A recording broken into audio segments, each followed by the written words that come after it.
नमस्कार दोस्तों, आप सभी का मेरे YouTube चैनल मायरा बॉयज़ में हार्दिक स्वागत है। दोस्तों, आज की इस वीडियो में हम आपके लिए सावन सोमवार की व्रत कथा लेकर आए हैं। आज सावन का दूसरा सोमवार है। भगवान शिव की विशेष कृपा पाने के लिए सावन सोमवार व्रत का काफ़ी महत्व बताया गया है। इस व्रत में शिवलिंग का जलाभिषेक जरूर करना चाहिए। साथ ही व्रती को शिव की विधि विधान पूजा करके व्रत की पावन कथा भी जरूर पढ़नी चाहिए या सुननी चाहिए। तो चलिए कथा प्रारंभ करते हैं। श्रवण करने से पहले आप सभी से अनुरोध है, यदि आपने मेरे चैनल को अभी तक सब्सक्राइब नहीं किया है तो सब्सक्राइब करें और कमेंट बॉक्स में हर हर महादेव अवश्य लिखें। पौराणिक कथाओं के अनुसार एक समय की बात है, किसी नगर में एक साहूकार रहता था। उसके घर में धन की कोई कमी नहीं थी, लेकिन उसकी कोई संतान नहीं थी। इस कारण वह बहुत दुखी था। पुत्र प्राप्ति के लिए वह प्रत्येक सोमवार व्रत रखता था और पूरी श्रद्धा के साथ शिव मंदिर जाकर भगवान शिव और पार्वती जी की पूजा करता था।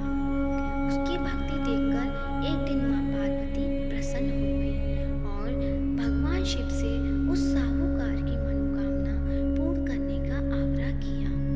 पार्वती जी की इच्छा सुनकर भगवान शिव ने कहा कि हे पार्वती, इस संसार में हर प्राणी को उसके कर्मों का फल मिलता है और जिसके भाग्य में जो हो उसे भोगना ही पड़ता है।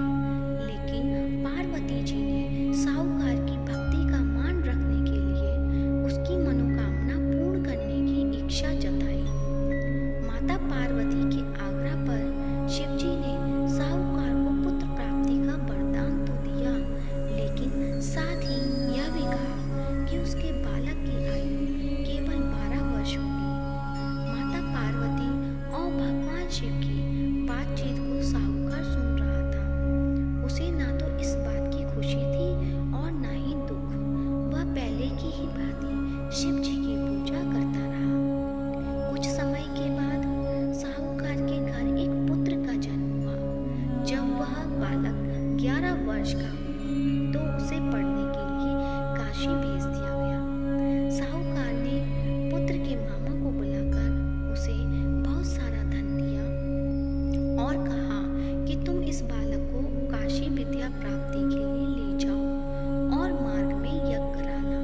जहाँ भी यज्ञ कराओ वहाँ ब्राह्मण को भोजन कराते और दक्षिणा देते हुए जाना।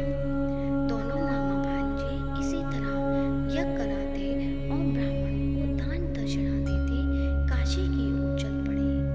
रात में एक नगर पड़ा जहाँ नगर के राजा की कन्या का विवाह था, लेकिन जिस राजकुमार से उसका विवाह होने वाला था वह एक आंख से काना था।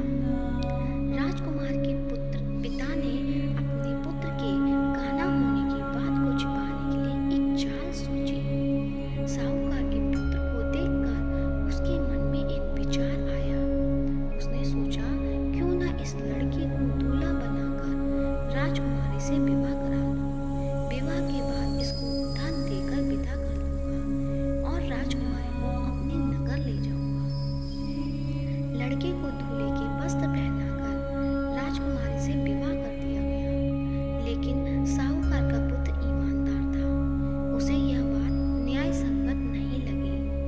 उसने अवसर पाकर राजकुमारी की चुन्नी के पल्ले पर लिखा कि तुम्हारा विवाह मेरे साथ हुआ है, लेकिन जिस राजकुमार के संग तुम्हें भेजा जाएगा वह एक आंख से काना है।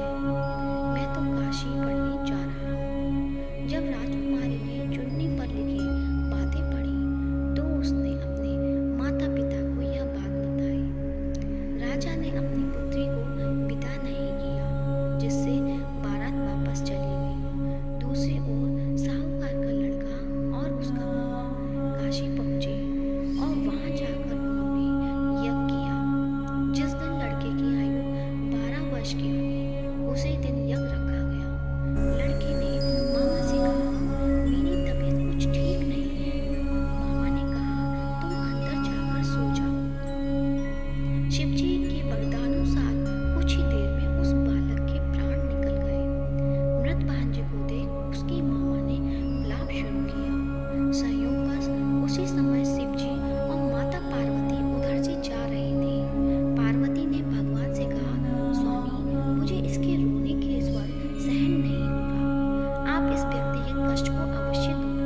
शंकर